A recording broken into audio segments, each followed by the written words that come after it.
L'avenir de Nico Williams a fait beaucoup parler cet été. Après une campagne réussie à l'Euro 2024, l'Espagnol s'est imposé comme la cible offensive de choix du Barça. Mais le transfert ne s'est jamais réellement concrétisé, principalement en raison des conditions économiques du FC Barcelone, qui ont ralenti les négociations du club. Cependant, un rapport récent d'Alex Pantanel a révélé que Nico avait en fait accepté de rejoindre Barcelone cet été. Selon les informations, Nico aurait dit « oui » au Barça lors d'une vidéoconférence début août. Barcelone se trouvait alors aux États-Unis, dans le cadre de sa campagne de pré-saison. Cette rencontre fait suite à une réunion antérieure entre Deco et l'agent du joueur à Saragosse, où les deux parties s'étaient mises d'accord sur les détails d'un contrat. La vidéoconférence comprenait 4 personnes, à commencer par Nico lui-même, Joan Laporta, Deco et l'agent de Nico, Félix Tinta. Après le oui, les dirigeants du FC Barcelone étaient très sûrs de conclure le contrat de Nico. Certains ont même pris son arrivée pour acquis. Cependant, à partir de ce moment, Barcelone n'a reçu aucune nouvelle de l'entourage du joueur. Le rapport suggère que c'est la lenteur de Barcelone à aborder le dossier Nico qui a convaincu l'Espagnol de changer d'avis. Beaucoup dans le camp du Barça se demandent même si la situation aurait été différente si le club avait agi plus rapidement. De son côté, Laporta s'est montré furieux lorsqu'il a appris les intentions de Nico. Le train de Barcelone ne passe qu'une fois, avait alors déclaré le club aux joueurs. Il est toutefois intéressant de noter que Barcelone a toujours été lié à un transfert pour Nico et il existe toujours une possibilité que le club revienne le chercher à l'été 2025. À peine 2 semaines après le début de la saison, Williams s'est retrouvé face à Barcelone, lorsque l'Athletic Club jouait à Montjuïc, et le jeune ailier a été la cible de huées et de sifflets de la part des supporters blaugrana. Maintenant, s'exprimant dans une interview avec El Mundo, Nico Williams a admis qu'il était étonné par le traitement que lui ont réservé les fans de Barcelone, mais qu'il n'était pas trop dérangé par cela. Cela m'a surpris, je ne vais pas mentir, a-t-il admis.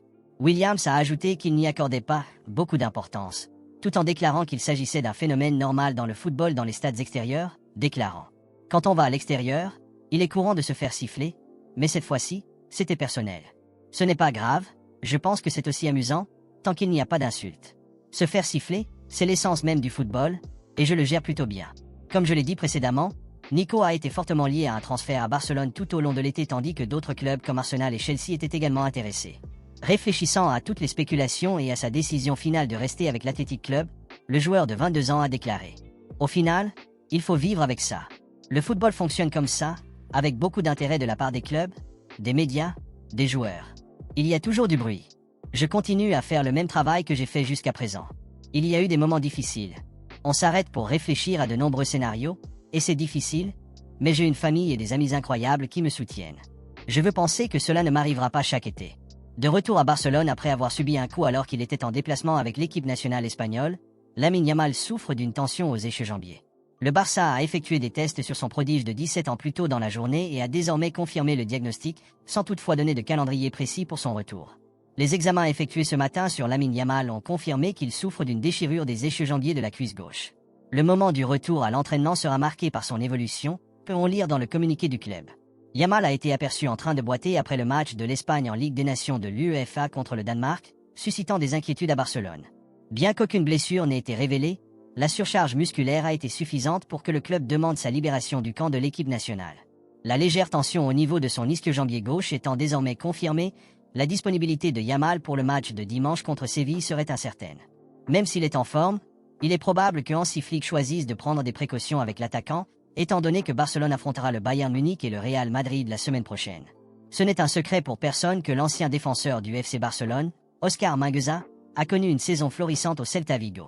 Le défenseur a été l'un des joueurs les plus remarquables de la Liga, grâce à laquelle il a réussi à intégrer l'équipe d'Espagne. Les performances de Mingueza ont naturellement suscité des spéculations sur un éventuel retour au Barça, des rapports précédents suggérant que les Catalans ont une clause de rachat pour le défenseur.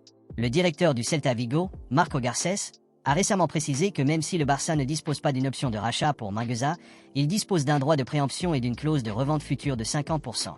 Selon Esport 3, Barcelone envisage désormais un éventuel transfert en janvier pour Oscar Mingueza alors qu'il recherche des renforts dans le département défensif.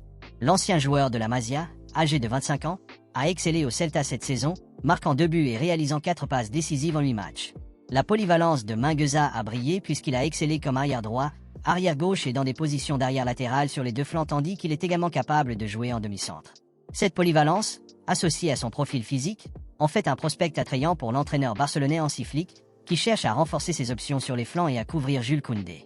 Selon les informations, Mingueza dispose d'une clause libératoire d'une valeur de 20 millions d'euros dans son contrat avec le Celta Vigo. Étant donné que Barcelone a une clause de revente future de 50% sur le défenseur, il pourrait le recruter pour un montant raisonnable de seulement 10 millions d'euros. De son côté, l'équipe galicienne tente de renouveler le contrat du joueur de 25 ans et de prolonger son séjour, le président de son club, Marian Morino, ayant récemment déclaré « Mingueza est heureux ici et nous sommes contents de lui.